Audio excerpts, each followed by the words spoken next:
Assalomu alaykum aziz dindoshlar. Ikkinchi darsimizga xush kelibsizlar.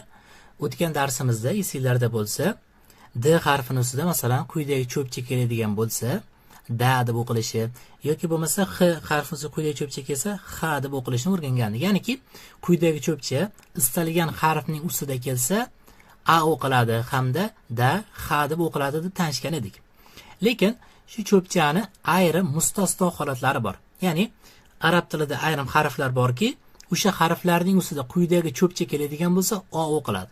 Ular juda ham ko'p emas, sanoqli. Biz ular darslarimiz davomida shu harfda O o'qiladi, bunda A o'qiladi deb aytib o'tamiz. Misol uchun qarang mana. R harfini ustida quyidagi cho'pcha keladigan bo'lsa, bu O o'qiladi bu cho'pcha, ya'ni ro deb o'qiladi. Ya'niki biz o'tgan darsimizda nima dedik? R ustida kelsa A o'qiladi, ra o'qilish kerak edi, to'g'rimi? O'zi A o'qilish kerak cho'pcha, ra deb o'qilish kerak edi. Lekin ayrim harflar bor arab tilida, shu masalan R ustida keladigan bo'lsa, ro deb o'qilish kerak bo'ladi. Demak, ayrim harflar ustida nima o'qilar ekan? O o'qilar ekan. Misol uchun yana bitta harf bor arab tilida, Q harfi. Ya'niki Q ustida kelsa bu Q deb o'qiladi. Q bu cho'pcha nima o'qilar ekan? O deb o'qiladi. Q deb o'qiladi. Yoki bo'lmasa buni Q ustida kelsa Q deb o'qish xato bo'ladi. Demak, tushunarlimi? Demak, bu yerda qo'y yozib qo'ydim, qarang. Cho'pcha ayrim harflar ustida kelganda O o'qiladi. Misol uchun mana R harfini aytdim hamda Q harfini aytdim. Ikkita arab tilida ikkita harfda R da va Q da O o'qiladi, ya'ni ro va Q deb o'qiladi.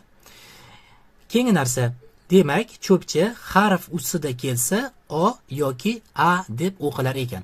Demak, tushunarli. Umumiy qoida shu, umumiy qoida. Bugun ikkita darsni jamlovchi qoidamiz shu. Quyidagi cho'pcha istalgan harfning ustida kelsa A o'qiladi. Misol uchun da, X ga o'xshab, lekin ayrim harflar borki O o'qiladi. Misol uchun ro, Q degandek. Endi sizlarda savol tug'ilishi mumkin.